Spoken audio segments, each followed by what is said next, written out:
What if I told you the most dangerous team in the NBA isn't trying to win this year? What if all the headlines, Chris Paul returns, Bradley Beal signs for peanuts, Harden re-signs, veterans pile in, are just smoke and mirrors? Because while the world is watching the Clippers through the lens of 2025, they're already living in 2027.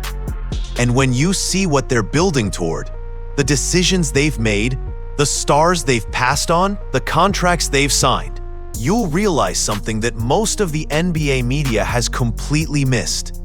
This isn't just a team, it's a blueprint. A long play that could completely upend the league as we know it.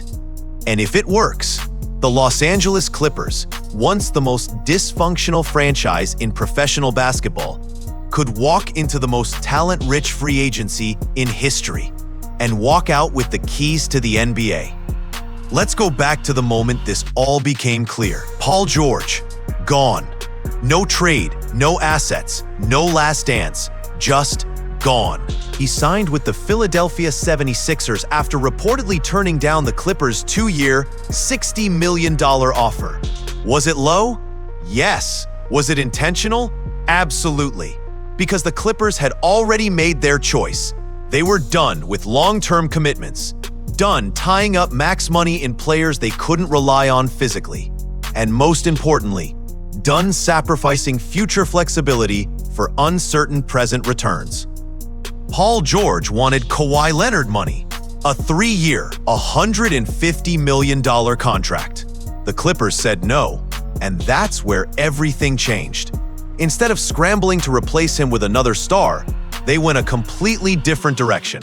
They signed Chris Paul, age 40, contract, 1 year, $3.6 million. Role, backup playmaker, veteran presence, emotional full-circle return to the franchise he once carried. They brought in Bradley Beal, age 32, contract 2 years, $11 million. He gave up almost $14 million in buyout money just to take that deal.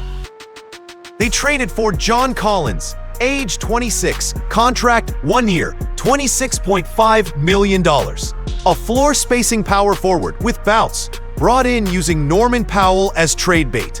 They added Brook Lopez, age 37, contract 2 years, $18 million. Still one of the best rim protectors in the NBA and a career 35% shooter from 3. They brought back James Harden, age 35, contract 2 years, but with a second-year player option that isn't fully guaranteed. And suddenly, the Clippers looked like a team caught between a title push and a rebuild. So which one is it? Here's the answer. It's both. They've created a team that's competitive right now, with veteran talent, big names, and playoff experience, though with almost no contractual baggage. Nearly every player on this roster is on an expiring deal, a player option, or a short-term contract. No 4-year maxes, no massive cap hits in 2027. Nothing that blocks them from doing what they're truly planning to do. Because 2027 is the real target. Before we get there, let's look at the situation today. The Clippers, as they currently stand, are the oldest team in NBA history. Chris Paul is 40. Brook Lopez is 37. James Harden is 35. Kawhi Leonard is 34. Bradley Beal is 32. Even Ivica Zubac, their starting center, is already 27 and has logged heavy playoff minutes. And with age comes risk. Kawhi Leonard has missed nearly 400 games in his career, nearly 40% of all games since entering the league. He sat out the entire 2021-2022 season with an ACL tear, missed significant time last year with inflammation, and was once again pulled from Team USA this summer due to recurring knee concerns. Bradley Beal has played just 106 games over the past 2 seasons in Phoenix. He's dealt with soft tissue injuries, chronic wrist problems, and lingering hamstring issues. Chris Paul, even though he managed to play 82 games with San Antonio last year, has a long injury history and is clearly in the twilight of his career. James Harden's production has declined year over year since 2021. His first-step explosion, defensive effort, and shot creation aren't what they once were, even though his IQ and passing remain elite. This is not a team built for 82 games of domination. This is a team designed to hang around and then try to peak in May and June. And that's a huge gamble because the Western Conference is a war zone. You have the defending champion Oklahoma City Thunder. 68 wins last season. MVP Shai Gilgeous-Alexander and the deepest rotation in the league. They're young, athletic, and fully intact. The Houston Rockets just added Kevin Durant to a core that already included Fred VanVleet, Sengun, Jalen Green, and Amen Thompson. That's firepower, defense, and versatility all over the court. The Denver Nuggets, despite losing Michael Malone as head coach, still have Nikola Jokic and a retooled roster with Cam Johnson and Bruce Brown returning. The Lakers pulled off the shock move of the decade, acquiring Luka Doncic to pair with LeBron James. Say what you want about age, but that duo has the highest combined basketball IQ in the conference. Even Minnesota, with Anthony Edwards stepping into superstardom, remains a threat.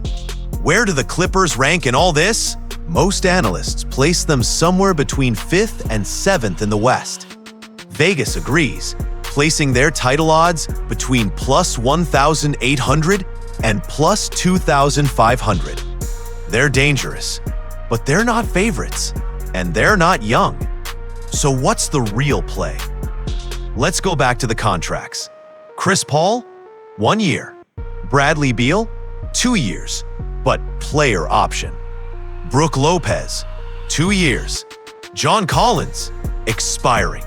James Harden, player option, not fully guaranteed. Kawhi Leonard, player option in 2026. Now look at 2027, the only Clipper under guaranteed contract that summer. But Ivica Zubac, just one player, one contract, roughly $10 million. That's it. Everyone else, off the books. And in a league where teams are now punished for going over the second apron, where trades are restricted, sign-and-trades banned, and flexibility is everything, this makes the Clippers the single most attractive destination for any superstar thinking about a change. Enter the 2027 free agent class. Ready? Giannis Antetokounmpo, Nikola Jokic, Luka Doncic, Anthony Davis, Donovan Mitchell, Jimmy Butler, Trae Young, Steph Curry, Kyrie Irving, Zach LaVine, James Harden, Kawhi Leonard. Now, obviously, some of these names may re-sign with their current teams before 2027. But here's what you need to understand. For the first time since 2019, there will be multiple MVPs, all NBA stars, and franchise-changing players all hitting free agency at once. And only a few teams will have the cap space to chase them. Even fewer will have 2 max slots. And almost none of them will be in a city like Los Angeles, with a brand new arena, the Intuit Dome, and a track record of player empowerment. The Clippers are angling for a 2019-style power grab. Remember that summer? Kawhi Leonard was a free agent. The Clippers cleared cap space. They signed Kawhi, then traded for Paul George within 72 hours. It stunned the league. Now they're trying to do it again, but even bigger. This time with pure cap space. This time without needing to gut their assets. No future picks, no trade partners, just open slots and open arms. And while other teams like the Lakers or Knicks or Heat are eyeing 2027 too, none of them are as far along in their preparation as the Clippers. The Lakers, for example, have refused to make big commitments recently, angering LeBron, but preserving cap flexibility. But they're still tied up in Anthony Davis's contract, still dealing with a tricky roster, still navigating LeBron's timeline. The Knicks just extended Jalen Brunson. The Heat are financially locked into Jimmy Butler and Bam Adebayo. The Bucks extended Damian Lillard.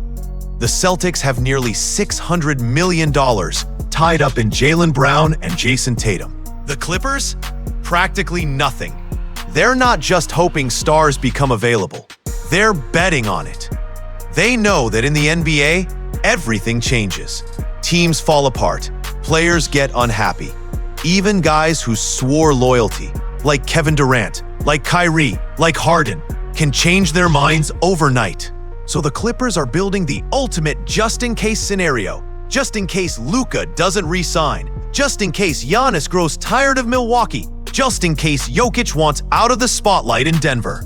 They'll be ready. Now, will it work? Maybe, maybe not. Maybe the free agents all re-sign and the Clippers are left holding cap space in a barren market. Maybe their current team collapses this season and fans lose faith. But here's what can't be denied. The process is smart, the flexibility is rare, and the path they've chosen is different from almost every other team in the NBA. They're not stuck in mediocrity. They're not locked into bad contracts. They're not out of options. They've taken all the lessons of the Kawhi PG era, the injuries, the missed opportunities, the playoff failures, and turned them into a plan. A plan that gives them one last chance to get it right. And if they do, if they land even one superstar in 2027, then everything, letting Paul George walk, the bargain signings, the age, the injuries, the risk, will make sense. Because they won't just be the Clippers anymore. They'll be the team that broke the NBA twice in a decade. And this time, they might finish the job.